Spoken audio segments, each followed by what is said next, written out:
Puji Tuhan, haleluya. Haleluya. Haleluya. Puji Tuhan. Tadi saya pikir, saya lupa ingatan. Pikiran saya karena putih-putih perjamuan. Saya lihat Pagem pakai itu lagi. Saya tanya sama Encing, perjamuan apa ya hari ini? Aduh, puji Tuhan. Kiranya kita tetap bersyukur kepada Tuhan. Amin.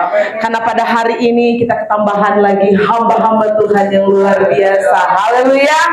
Puji Tuhan. Pada saat hari ini, seperti hari ini adalah hari yang luar biasa. Setiap hari yang luar biasa. Tapi hari ini adalah momen yang sangat bersejarah. Haleluya. Bagi setiap kita, bagi setiap hamba-hamba Tuhan yang akan dilantik pada hari ini. Amin. Maka dari itu saya akan memberikan judul pada tema pada saat hari ini adalah Jesus number one. Amin. Bagaimana kita harus melayani Tuhan, kita harus mengutamakan Tuhan Yesus. Amin. Kita buka Alkitab kita yang terdapat di dalam Lukas pasal yang ke-10. Pasal ini sudah tidak asing lagi dalam setiap kita orang yang percaya. Ayat yang ke-38 sampai ayat yang ke-42. Saya akan bacakan untuk kita semua dalam nama Tuhan Yesus. Perikopnya adalah Maria dan Marta. Ketika Yesus dan murid-muridnya dalam perjalanan, tibalah ia di sebuah kampung. Seorang perempuan yang bernama Marta menerima dia di rumahnya. Perempuan itu mempunyai seorang saudara yang bernama Maria. Maria ini duduk dekat kaki Tuhan dan terus mendengarkan perkataannya. Sedang Marta sibuk sekali melayani. Ia mendekati Yesus dan berkata, "Tuhan, tidakkah engkau peduli bahwa saudaraku membiarkan aku melayani seorang diri? Suruhlah dia membantu aku." Tetapi Tuhan menjawabnya, "Marta, Marta, engkau khawatir dan menyusahkan diri dengan banyak perkara. Tetapi hanya satu saja yang perlu. Maria telah memilih bagian yang terbaik yang tidak akan diambil daripadanya." Puji Tuhan. Tema saya pada hari ini adalah Yesus adalah nomor satu. Amin. Jesus number one. Amin. Siapakah Marta itu? Marta adalah seorang perempuan yang sangat cerdas. Haleluya. Di perbandingan antara Maria dan Marta ini, kita harus mengambil kenapa dituliskan di dalam Alkitab. Karena Tuhan Yesus mengajarkan dalam kehidupan kita bahwa kita harus ambil juga di tengah-tengah. Amin. Bagaimana kita melayani pekerjaan Tuhan, harus memiliki hati seperti seorang Maria, gesit seperti Marta. Amin. Tapi di sini kebanyakan orang melihat dalam sisi negatifnya tentang Marta. Karena apa? Karena Marta selalu mengeluh. Di sini di ayatnya yang ke-40 dia mengeluh bagaimana dia mengerjakan segala sesuatu seorang diri. Tapi kehidupan kita tidak ya, amin. Kita melakukan segala sesuatu karena kita untuk menyenangkan hati Tuhan, amin. Marta yang membuka pintu ketika Tuhan Yesus bertamu di rumahnya. Artinya yang terkenal di desa itu adalah Marta itu sendiri, bukan Maria. Ketika dia sampai, dia perkenalkanlah yang adiknya ini, Maria. Nah, yang membuka pintu, dan Marta mempunyai sifat yang suka melayani, dia pandai, dia gesit, dan seperti firman Tuhan katakan, bagaimana dia menyibukkan diri sendiri ketika dia membukakan pintu bagi Tuhan Yesus pada waktu itu. Sedangkan perbandingan daripada Maria adalah dia hanya duduk di kaki Tuhan saja. Pemandangan negatif dari orang yang tidak mempelajari firman Tuhan, Maria ini malas. Kenapa dia tidak mau melayani sama-sama seperti Marta? Kenapa ketika Tuhan Yesus sampai, dia hanya duduk saja, tidak membantu Marta? Di sini kita bisa ada perbandingan yang membuat kehidupan kita belajar bagaimana kita melayani Tuhan itu harus dengan hati. Amin. Harus dengan hati. Maria dia membuka hati menyambut Yesus dengan hatinya. Dia membuka hati dan mendengarkan cerita-cerita kebenaran firman Tuhan yang disampaikan oleh Tuhan itu sendiri. Dan di desa itu, di desa Betani, Maria itu dianggap kecil. Dan di sana kita melihat bagaimana yang terkenal di situ hanya Marta. Tuhan Yesus mengetahui bahwa itu hanyalah rumah Marta itu sendiri. Dan di sini barulah diperkenalkan oleh Marta bahwa dia mempunyai seorang adik. Dia mengatakan di sini, firman Tuhan mengatakan perempuan itu mempunyai seorang saudara yang bernama Maria. Perbandingannya adalah Maria ini duduk dekat kaki Tuhan dan terus mendengarkan perkataannya. Saudara-saudara, banyak sekali setiap pelayan-pelayan di dalam gereja menyibukkan diri sendiri, tetapi dalam pemikiran mereka melayani manusia seperti melayani Tuhan, tetapi mereka melayani manusia. Kok begitu? Karena mereka menyibukkan diri sendiri, tidak mendengarkan apa seperti Marta. Menyibukkan diri sendiri sampai-sampai tidak mendengarkan firman yang dikatakan oleh Tuhan itu sendiri. Jemaat-jemaat yang dikasih oleh Tuhan, bagaimana Tuhan itu datang dadakan. Seperti di sini, Tuhan juga itu datang dadakan. Tuhan nanti akan datang kedua kali di dunia ini juga dadakan, saudara. Kita tidak pernah tahu. Karena firman Tuhan katakan, Tuhan Yesus datang kali yang kedua itu seperti pencuri. Maka dari itu firman Tuhan mengingatkan dalam setiap kehidupan kita untuk bagaimana kita menjaga minyak itu dalam kehidupan kita agar supaya apa? Selalu penuh. Betapa penting minyak urapan ini dalam kehidupan kita. Setiap orang-orang percaya, setiap pelayan-pelayan Tuhan yang ada, setiap hamba-hamba Tuhan yang ada. Ketika minyak urapan minyak itu habis, saudara-saudara, lampu itu pun akan padam. Seperti khotbah Bapak Gembala kemarin, bagaimana kita harus melayani Tuhan. Itu harus dengan segenap hati kita. Amin. Harus berapi-api terus. Haleluya. Harus berapi-api terus. Karena yang Tuhan cari dalam setiap orang-orang percaya adalah setiap kita yang melayani dengan hati, setiap pemikiran kita yang bertujuan kepada Kristus itu sendiri, bukan kepada manusia. Karena manusia mengecewakan kehidupan kita, tetapi Tuhan tidak pernah mengecewakan kita. Amin. Jangan sibuk sendiri dalam melayani. Amin. Karena ketika kita berpatokan karena kita melayani manusia, otomatis kita ada yang namanya dongkol. Seperti Marta. Perbandingan lagi dalam kehidupan Marta. Dia katakan begini, sedang Marta sibuk sekali melayani, ia mendekati Yesus dan berkata, ini keluhan daripada seorang Marta yang sibuk.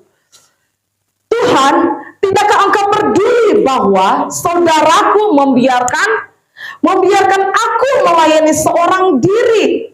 Ini keluhan dari Marta sendiri. Suruhlah dia membantu aku.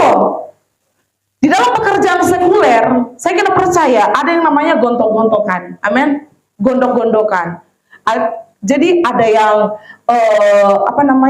menjelekkan temannya ke atasannya, ada yang menjatuhkan sesama pekerjanya. Karena apa? Mereka melayani manusia. Tapi ketika kita mempunyai pemikiran kita melayani pekerjaan Tuhan, mempunyai hati kita untuk melayani pekerjaan Tuhan, karena kita mempunyai prinsip sendiri bagaimana sebelum kita melayani Tuhan, Tuhan terlebih dulu melayani kita. Amin. Ketika kita mempunyai prinsip bagaimana kita melayani pekerjaan Tuhan, otomatis tidak ada yang namanya bersungut-sungut dalam melayani pekerjaan Tuhan. Sebentar lagi akan ada yang namanya pelantikan. Pertama, pelantikan hamba-hamba Tuhan, pendeta pembantu. Dan kedua, pelantikan untuk acara kita di bulan April. Bagaimana tanggung jawab kita masing-masing yang sudah dipercayakan itu sangat luar biasa. Amin. Tidak ada yang, kamu cuma melayani itu, kamu kan cuma melayani, tidak. Semuanya disamaratakan. Pandangan Tuhan ketika kita melayani pekerjaan Tuhan dengan hati, kita akan diberkati. Seperti bagian dari Maria. Amin. Pemandangan orang kok dia malas, kok tidak mau membantu Marta. Dan di sana Maria di desa Betani ini dianggap kecil, tidak dianggap, diremehkan. Karena dia mungkin ya apa gitu pandangan orang. Sedangkan Marta orangnya dominan, orang yang pintar, orang yang gesit, orang yang mungkin pandai berbicara, orang yang mungkin segala sesuatu hal bisa dia lakukan tanpa dia tidak bisa melakukan apapun pada saat itu. Tetapi yang Tuhan berkenan dalam kehidupan di dalam cerita ini, di sana dikatakan, tetapi Tuhan menjawabnya, Marta, Marta, engkau khawatir dan menyusahkan diri dengan banyak perkara. Tetapi hanya satu saja yang perlu. Maria telah memilih bagian yang terbaik. Apapun pelayanan dipercayakan dalam setiap kehidupan kita, jemaat-jemaat Tuhan. Sekalipun hanya mungkin pemandangan orang, kau kan hanya pembawa kolekte. Tapi ketika kita melakukan itu dengan segala hati kita, dengan segala kerinduan kita untuk melayani Tuhan, itu berkenan di hadapan Tuhan. Amin. Itu sangat-sangat berkenan di hadapan Tuhan. Bagaimana setiap yang dipercayakan dalam kehidupan kita, tujuan kita untuk menyenangkan Tuhan itu sendiri, untuk mendapat pengakuan dari Tuhan, amin, bukan dari pengakuan manusia. Karena pengakuan manusia hanyalah sementara, tetapi ketika mengerjakan segala sesuatu dengan hati kita, dengan pikiran kita, tujuan kita untuk menyenangkan Tuhan, saudara, Tuhan sudah melihatnya itu dan memperhitungkan itu semua, amin, segala sesuatunya. Nah, Maria dianggap remeh, pengenalan akan Tuhan. Padahal pengenalan akan Tuhan yang dilakukan oleh Maria itu lebih penting. Haleluya. Daripada menyibukkan diri sendiri yang seperti melayani Tuhan. Tetapi di sini kita melihat Marta, dia mengomel. Sampai Tuhan Yesus diomeli nama dia ini, Marta ini. Marta bilang begini, Tuhan tidak akan engkau peduli. Itu suatu pengeluhan. Tuhan, emangnya kamu gak peduli sama aku, ini udah capek. Sedangkan Maria, yang dilakukan hanya duduk aja. Kenapa engkau gak lihat aku? Suruhlah si Maria itu bantu aku. Dan Tuhan Yesus menjawab itu sangat tegas, saudara. Saya kira percaya pada saat itu Tuhan tidak menjawab dengan secara bentak-bentak, tetapi dengan tegas. Amin. Dia mengatakan bagaimana Maria telah memilih bagian yang terbaik. Haleluya. Kenapa ada cerita Maria dan Marta dalam firman Tuhan? Karena Tuhan mau kita di tengah-tengah itu. Kita harus melayani pekerjaan Tuhan dengan hati kita. Amin. Dengan hati kita, tujuan kita untuk menyenangkan hati Tuhan. Karena kita menganggap Tuhan Yesus itu nomor satu. Haleluya. Sedangkan Marta, dia gesit melayani. Bekerja keras. Jangan ambil sisi negatif dari Marta, karena dia mengeluh. Dia mengeluh, dia menjatuhkan saudaranya sendiri. Melainkan kita harus ambil di sisi positifnya. Amin. Maria melayani Tuhan dengan hati. Dia mendengarkan apa perkataan Tuhan. Sedangkan Marta, dia melayani Tuhan dengan gesitnya dia. Dengan karena Marta ini adalah orang yang suka melayani. Haleluya. Nah, Tuhan mau kita mengambil di tengah-tengah itu. Nah, maka dari itu, segala sesuatu apa yang Tuhan percayakan dalam kehidupan kita, setiap talenta yang Tuhan percayakan dalam kita melayani pekerjaan Tuhan, lakukanlah karena kita bagaimana kita membalas kebaikan Tuhan. Amin. Membalas kebaikan daripada pengorbanan Tuhan, membalas kebaikan daripada anugerah yang Tuhan berikan dalam kehidupan kita secara cuma-cuma. Pelayan Tuhan yang luar biasa yang sudah Tuhan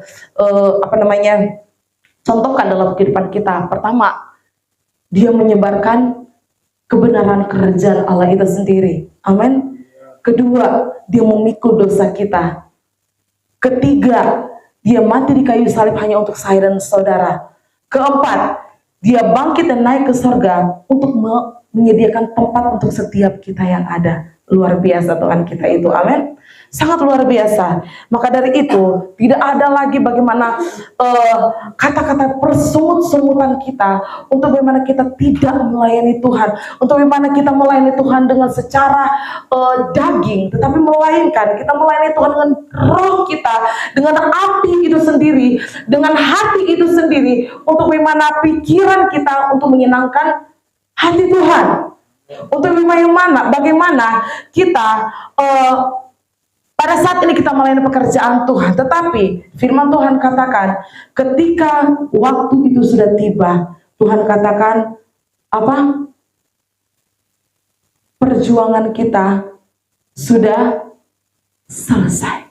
Pengabdian kita sudah selesai. Saatnya kita mendapatkan seperti pujian tadi, mahkota itu. Haleluya, yang sudah Tuhan Yesus sediakan dalam kehidupan kita. Belajarlah bagaimana kita menomorsatukan Tuhan. Amin. Di dalam Kolose pasal yang 3, Kolose pasal yang ketiga, ini ayat hafalan anak sekolah minggu. Kolose pasal 3 ayat 23. Dikatakan di sana begini, demikian firman Tuhan. Apapun juga yang kamu perbuatlah dengan segenap hatimu, seperti untuk Tuhan dan bukan untuk manusia. Kita melakukan segala sesuatu seperti yang sudah saya sampaikan tadi, bagaimana kita melakukan segala sesuatu itu bukan untuk manusia, karena ketika melayani manusia itu hanya sia-sia. Tapi ketika melayani Tuhan, ketika pertolongan hanya untuk menyenangkan hati Tuhan, itulah berkat yang luar biasa yang Tuhan sediakan dalam kehidupan kita. Amin. Untuk apa kita di dunia ini? Apakah kita untuk berleha-leha untuk menyakiti hati Tuhan? Tidak. Tetapi bagaimana kita ada di dunia ini untuk menyukai hati Tuhan. Karena Tuhan sudah menebus kita. Tuhan sudah lahir di dunia ini hanya untuk saya dan saudara, hanya untuk mati di kayu salib, dan hanya untuk bangkit naik ke surga, hanya untuk menyediakan tempat bagi setiap kita. Raja Daud, dia pernah mengalami yang namanya gusar hati. Bagaimana dia seperti khotbah saya pada waktu lalu, maju kena, mundur kena, ke kanan kena, ke kiri kena. Tapi karena patokan dia Tuhan Yesus, dia tetap menang dalam segala sesuatu. Amin. Dia tetap menang melakukan segala sesuatu. Tuhan selalu memberikan kemenangan dalam kehidupan Raja Daud. Kan Raja Daud berbuat dosa. Ketika kita datang minta ampun kepada Tuhan, dengan segala salib yang kita pikul, saudara-saudara, cuma Tuhan Allah pengasih. Amin. Tuhan Allah penyayang. Firman Tuhan mengatakannya. Sekalipun kekecewaan yang kita lakukan untuk menyakiti hati Tuhan, Tuhan tetap mengampuni kita. Tetapi kita akan tetap pikul salib. Amin. Betapa pentingnya pikul salib itu. Karena apa? Kita ini adalah anak-anak Allah. Kita ini adalah anak-anak Tuhan. Apa yang Tuhan pada saat itu pekerjaannya yang dia sudah lalui dan apa yang dia alami, Tuhan juga izinkan dalam kehidupan kita agar supaya ketika kita mendapatkan suatu kehormatan dari pengorbanan daripada Tuhan itu, kita tidak anggap remeh. Kita juga harus merasakan bagaimana perjuangan itu sendiri, bagaimana perjuangan Yesus Kristus yang mati di kayu salib. Melayani Tuhan itu wajib. Amin. Markus pasal yang ke-10 ayat 44. Markus pasal yang ke-10 ayat 44 sampai ayat yang ke-45 dikatakan begini.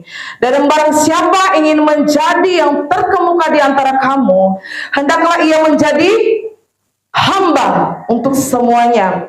Karena anak manusia juga datang bukan untuk dilayani, melainkan untuk melayani dan untuk memberikan nyawanya menjadi tebusan bagi banyak orang. Luar biasa Tuhan kita itu, amin.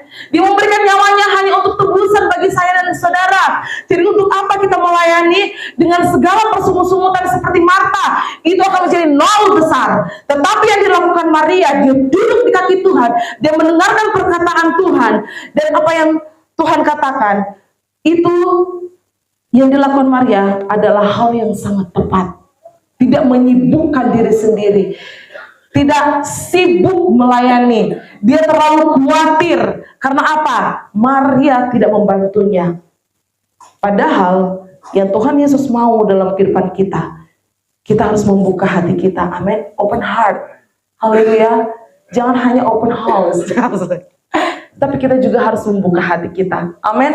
Membuka hati kita dalam kita melayani pekerjaan Tuhan. Sekalipun banyak tantangan yang akan kita hadapi, tapi itu sudah dilalui oleh Tuhan itu sendiri. Maka dari itu firman Tuhan katakan, Tuhan menyediakan, memberikan kita penolong. Memberikan penolong dalam kehidupan kita untuk menguatkan kita. Yaitu apa? Roh Kudus itu sendiri. Amin. Luar biasa Tuhan itu loh. Dia sudah memberikan nyawa dia sudah naik ke surga hanya untuk menyediakan tempat bagi kita semua. Dan memberikan penolong hidup dalam kehidupan kita untuk apa? Mengingatkan kita. Amin. Mengingatkan kita agar supaya apa? Ketika kita melayani pekerjaan Tuhan dengan segenap hati kita, dengan segenap pikiran kita untuk menyenangkan hati Tuhan, bukan untuk menyenangkan manusia. Otomatis ketika kita melayani pekerjaan Tuhan untuk menyenangkan hati Tuhan, manusia juga akan ikut senang. Amin. Karena apa? Roh Kudus ada dalam setiap kehidupan kita. Puji Tuhan. Marta, dia melakukan hal yang bagus. Karena dia suka melayani. Tapi yang dilakukan Marta di sisi negatif, dia mengeluh. Dia menjatuhkan saudaranya sendiri. Gedek kali Tuhan ya. Apa sih Marta? Tapi Tuhan menjawabnya dengan sangat tegas. Bukan dengan, apa sih kok Marta? Bukan begitu. Tapi Tuhan menjawabnya, Marta, Marta. Mungkin begitu kali ya. Kau terlalu sibuk, kau terlalu khawatir, kata Tuhan. Masih lembut loh. Lembut. Sedangkan Marta mungkin ngomel-ngomel. Tuhan kayak mana ini? Maria cuma duduk-duduk begitu, malas dia. Dia gak bantu aku. Dijawab Tuhan dengan secara tegas. Untuk mengingatkan setiap kehidupan kita juga. Amin. Dalam kita melayani pekerjaan Tuhan, tidak sedikit rintangan yang kita akan hadapi. Tidak sedikit tantangan yang akan kita hadapi. Tidak sedikit rintangan yang akan kita hadapi. Tapi mahkota, salib dulu baru mahkota. Amin. Melayani karena Tuhan Yesus yang terutama. Haleluya. Pikul salib karena Tuhan Yesus yang terutama. Jangan berharap pengakuan dari manusia, cuma Tuhan. Tetapi kita harus berharap pengakuan itu dari Tuhan kita itu sendiri. Sekalipun apapun nih, pelayanan itu yang dikerjakan, yang dipercayakan dalam kehidupan kita, mungkin hanya orang lihat, hanya kolektannya itu. Tetapi ketika kita melayani pekerjaan Tuhan dengan segenap hati kita, Tuhan akan perhitungkan semuanya. Amin. Tuhan akan nilai itu semua. Tuhan akan lihat itu semuanya. Dan kita akan mendapatkan bagian itu di surga nanti. Cuma baca Alkitabnya dia itu. Cuma baca-baca udah duduknya. Tetapi semuanya ketika kita berpatokan untuk menyenangkan hati Tuhan, saudara-saudara, tidak ada hal yang mengecewakan hati Tuhan. Tapi maka dari itu kita harus melayani Tuhan dengan seperti Maria. Amin. Dengan hati seperti hati Maria dan gesit seperti Marta itu sendiri, agar supaya apapun yang kita lakukan untuk Tuhan tidak mengecewakan hati kita sendiri. Amin. Ketika kita melayani pekerjaan Tuhan, seolah-olah pekerjaan Tuhan, padahal kita melayani tanpa kita sadar, kita membawa diri kita untuk melayani itu dengan pandangan kita kepada manusia. Kita tetap ada yang namanya rasa kecewa, rasa mungkin iri hati seperti Marta. Dia iri kepada Maria karena dia cuma duduk-duduk. Tapi di sini kita melihat bagaimana Yesus itu tetap nomor satu. Apapun yang kita lakukan itu hanya untuk Tuhan itu sendiri. Karena pelayanan kita ketika kita berpatokan bahwa Yesus itu nomor satu, tidak akan menjadi sia-sia. Saudara-saudara, kita mengingat bagaimana berita pada saat ini tentang Los Angeles. Pada tanggal 6 Januari ada acara pada saat itu namanya Golden Globe, Ini untuk para artis-artis Hollywood yang terkenal. Dan di tengah-tengah acara itu mereka polling, vote, dan Tuhan hanya mendapatkan 0. Yang terjadi apa? Tidak tunggu berapa minggu kemudian, tidak 24 jam kemudian kebakaran terjadi. Betapa pentingnya nomor satukan Tuhan. Amin. Sekalipun sedikit rintangan yang kita hadapi, mungkin kita dicela orang, mungkin kita diremehkan orang, mungkin kita dalam melayani pekerjaan Tuhan, lu mah masih dosa, masih begini, nggak guna lu melayani. Tetapi saudara-saudara, ketika kita berpatokan terus kepada Tuhan, kita tidak mengecilkan hati kita dalam perkataan orang. Apa yang terikat di bumi, terikat di surga. Amin. Biarlah apapun yang kita lakukan, seperti sebentar ada pelantikan, kita lakukan itu semuanya untuk Tuhan. Amin. Mari sama-sama kita belajar untuk melayani pekerjaan Tuhan dengan hati kita dan gesit seperti Marta. Amin. Agar supaya apapun yang kita lakukan itu berkenan di hadapan Tuhan. Jangan kita melihat manusia, tetapi kita harus menomorsatukan pandangan kita kepada Tuhan. Setiap apapun yang kita lakukan itu, pekerjaan apapun yang kita lakukan, salib yang kita hadapi saat ini, yang kita pikul saat ini. Tapi ketika pandangan kita kepada Tuhan, Jesus number 1, Tuhan terus akan memberikan kita kekuatan daripada Roh Kudus itu sendiri. Amin. Tuhan tidak akan membiarkan setiap kita yang melayani pekerjaan Tuhan. Tuhan tidak akan membiarkan setiap kita yang melayani pekerjaan Tuhan dengan hati. Sekalipun manusia meremehkan kita, tapi Tuhan akan mengangkat kita. Amin. Setiap orang yang mengandalkan Tuhan, dia akan menjadi kepala dan bukan ekor. Setiap orang yang mempermalukan kita, dia akan juga dipermalukan oleh Tuhan. Amin. Itulah Tuhan, itu sangat tegas. Dia baik, tapi dia tegas. Haleluya, puji Tuhan. Biarlah sama-sama kita belajar. Kita juga, semua kita di sini belajar bagaimana kita melayani pekerjaan Tuhan. Tidak ada yang namanya persungut-sungutan, tapi melayani pekerjaan Tuhan dengan hati kita, sepenuh hati kita. Semuanya tidak akan menjadi sia-sia. Amin. Puji Tuhan. Haleluya. Acara selanjutnya saya serahkan ke